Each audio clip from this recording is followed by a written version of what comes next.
Hello guys, welcome to our channel. आज हम class 12th के फिजिक्स का न्यूक्लियाई का 13 नंबर चैप्टर का हम करने जा रहे हैं एक्सरसाइज नंबर 13.2। ठीक है, तो यहाँ पर हमें क्या बोला है, obtain the binding energy of the nuclei iron का एंड बिस्मथ का in the unit of the mega electron volt from the following data. तो यहाँ पे हमें क्या निकालना है, यहाँ पे हमें निकालना है binding energy of the nuclei, यानी कि हमें बाइंडिंग एनर्जी तो निकालनी है, साथ में हमें बाइंडिंग एनर्जी पर न्यूक्लियन भी निकालनी है इसमें। ओके, तो स्टार्ट करते हैं अपना। सबसे पहले हमें यहाँ पे गिवन क्या है, हमें गिवन है यहाँ पर मास ऑफ दी आयरन के न्यूक्लियस का मास कितना गिवन है, 55.934939 यू। ठीक है, तो ये हमें क्या गिवन है, मास ऑफ दी आयरन के न्यूक्लियाई का मास गिवन है। और हमें बिस्मथ के न्यूक्लियाई का भी मास गिवन है 208.980388 यू गिवन है।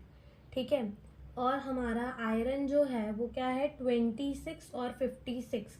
तो जो नीचे लिखा रहता है वो क्या होता है, वो होता है हमारा एटॉमिक नंबर। एटॉमिक नंबर को कैसे रिप्रेजेंट करते हैं, Z से, और एटॉमिक नंबर का मतलब है कि नंबर ऑफ प्रोटॉन कितने हैं। ठीक है, नंबर ऑफ प्रोटॉन कितने हैं, एटॉमिक नंबर का मतलब नंबर ऑफ प्रोटॉन कितने हैं। और यहाँ जो है ये हमारा mass number, number of the proton plus number of the neutron, sorry number आएगा, number of the proton plus number of neutron total कितने हैं, तो ये हमारा मास नंबर होता है। तो अगर हम आयरन के अंदर देखें तो हमारे कितने प्रोटॉन है, 26 प्रोटॉन है। और कितने नंबर ऑफ न्यूट्रॉन हमारे होंगे, कितने नंबर ऑफ न्यूट्रॉन होंगे, 56 माइनस हम करेंगे 26 का 30, तो कितने न्यूट्रॉन होंगे हमारे, 30 न्यूट्रॉन होंगे।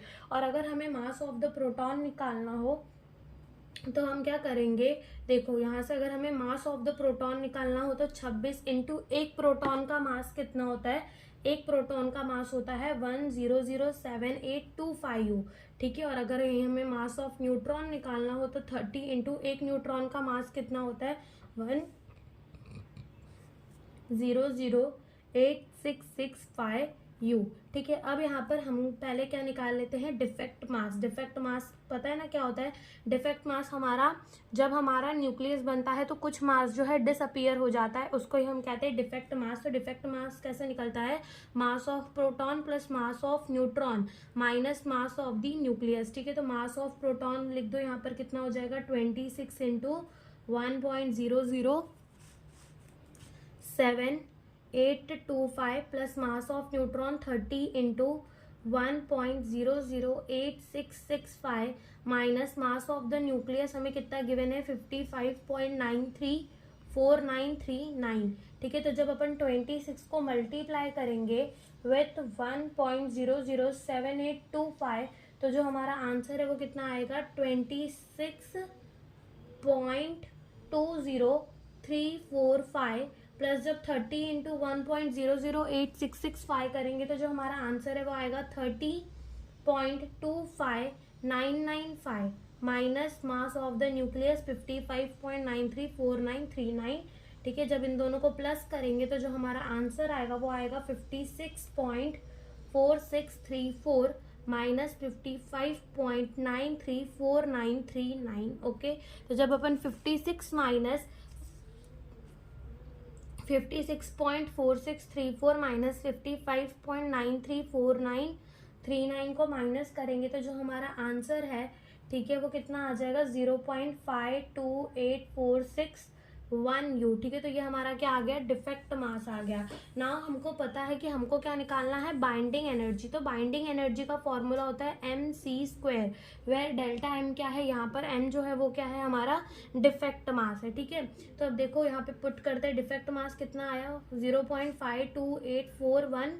461। और एक यू कितना होता है, एक यू होता है हमारा 931.5 अपॉन में c², और यहाँ पर आ जाएगा मेगा इलेक्ट्रॉन वोल्ट। तो एक यू हमारा इतना होता है इंटू c², जो फॉर्मूले का c² है। तो अब यहाँ से c² में से c² कट जाएगा, तो जब अपन 0.528461 को मल्टीप्लाई करेंगे 931.5 से तो जो हमारी बाइंडिंग एनर्जी है वो कितनी आ जाएगी 492.26 मेगा इलेक्ट्रॉन वोल्ट। तो ये क्या आ जाएगी हमारी बाइंडिंग एनर्जी। अब हमें निकालना है बाइंडिंग एनर्जी पर न्यूक्लियन। ठीक है, बाइंडिंग एनर्जी पर न्यूक्लियन ठीक है। और न्यूक्लियॉन का मतलब होता है कि number of proton plus number of neutron कितने, या फिर हम ऐसे कह सकते हैं कि यहाँ हम मास नंबर भी लिख सकते हैं, ठीक है। तो कितनी बाइंडिंग एनर्जी आई है 492.26 मेगा इलेक्ट्रॉन वोल्ट अपॉन में न्यूक्लियॉन कितने हमारे पास 56 हैं।